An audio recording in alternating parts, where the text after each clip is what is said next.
Welcome to the Thomas Sawyer Podcast. My name is Thomas Sawyer, and you are listening to a very special episode. Today is the Mother's Day episode, and I decided to film this episode in the park because I have a lot of fond memories of me and my mom spending time in parks. We would come out here and look at birds and walk around, and we'd pick up leaves in the fall and we'd press them in books. And I just had a lot of good memories in the park, not specifically this park, but it's nice out today, so we're going to film outside. Today's episode's about my mom. I could talk about her for hours and hours and share one of the hundreds of thousands of lessons she taught me, but today I'm going to give you 5. I'm going to talk about 5 things that my mom shared with me growing up. Number 5, learn from my mistakes. My mom would say this a lot as a kid, and it kind of stuck with me, but I always took it as she wanted us to lead our own lives. She wanted us to make our own mistakes. She wanted us to trip and fall and fail, and she would pick us up, and she'd encourage us, and she'd motivate us, but she didn't want us to make the same mistakes she did. Because of that, I was able to look at life through that lens, and it was a tool I was able to use when people would tell me their stories about their failures and their shortcomings. I would be able to dissect it a little bit, and I would be able to take away from it how I could make my life better. So I was able to lead the best life. I was able to get to success as quickly as I could.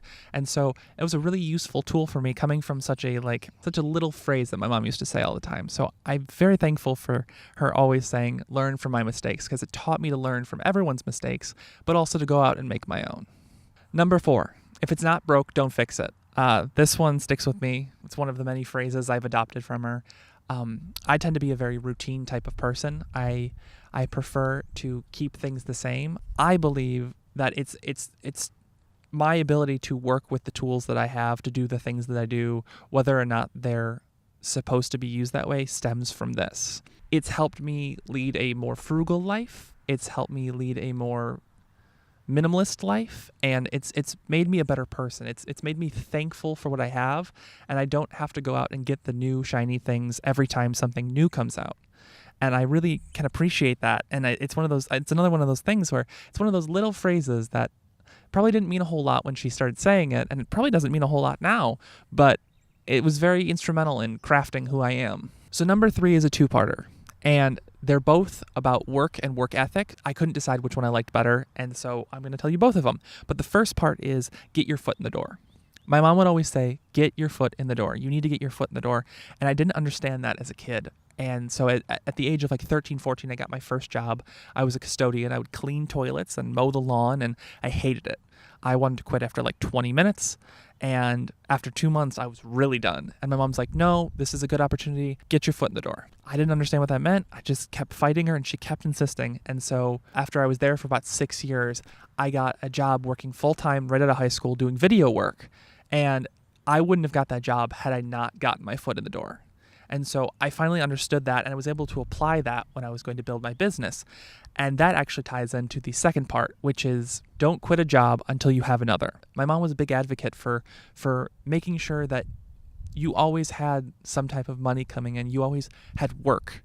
And it was very interesting because my mom never fought me on quitting my job to run my small business, because she knew that I was going to be successful in it, and she supported me in that. But she saw it as a job, whereas most parents, I think, wouldn't see it as a job. And I was very thankful for that. She knew when I was ready to quit, and she encouraged me to quit. But before that, she would just say, you can't quit one job until you find another. So number 2, pick your battles. I remember this one the most from high school. When I was in high school, I decided to grow my hair out several times because I got antsy and would chop it off. But I grew my hair out to my shoulders quite a few times in high school. And all my mom's friends were like, he has long hair. It's terrible. Boys shouldn't have long hair. You need to make him cut it. And my mom would turn to them and she would say, he's not out doing drugs. He's not doing anything wrong. If this is the worst thing I have to deal with, that's okay. It could be worse. I have to pick my battles. And she would tell me that. She would tell me that.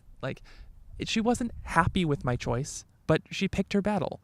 And as I got older, she would tell me more about the situation she was in, and when she decided to speak up, and when she decided that this is not a battle is worth fighting, that she would save her energy to fight a battle that was worth fighting. And that one, the strength and patience it takes to not fight a battle when you really have the adrenaline and the anger to do it is a tool that took me a really long time to learn. And because of my mom constantly telling me her experiences about picking her battles, it was very helpful for me to develop patience. I'm not a naturally patient person. And so I was able to learn and grow and get that tool from my mom because of her constantly telling me about how she had to pick her battles, whether that was with me as an angsty teen or with something at work or something in life. But she was able to impart that wisdom in me. And number one, be safe. My mom, every time I see her when I'm leaving, says, be safe. And it's something that I've picked up. And as an adult, I tend to tell everyone I'm leaving to be safe. Subconsciously, I don't even think about it. It's just something that comes out. Every time I leave, I say, all right, have a good day, be safe. And I'm really thankful that that was ingrained in me, because my mom has a way of being sympathetic and empathetic towards people in a way that doesn't make them feel like they're being pitied. She has a way of just genuinely caring about everyone. And it's something that I strive to have and I strive to be. I know as people we can tend to be self-centered and self-absorbed, and it's something that I think all of us, but I know especially me, have to fight on a daily basis to be more selfless. And I think my mom's a really good example of that. Even if be safe is now something she just says subconsciously, or she doesn't even think about it. And it's just a nice little way to show people you're caring. And I know that I always feel cared for when she says be safe. And I know other people have come to me and made comments about how I say be safe. And so it's one of those things where I'm just, it's not a big thing. It's 2 words, but it means a big deal to me.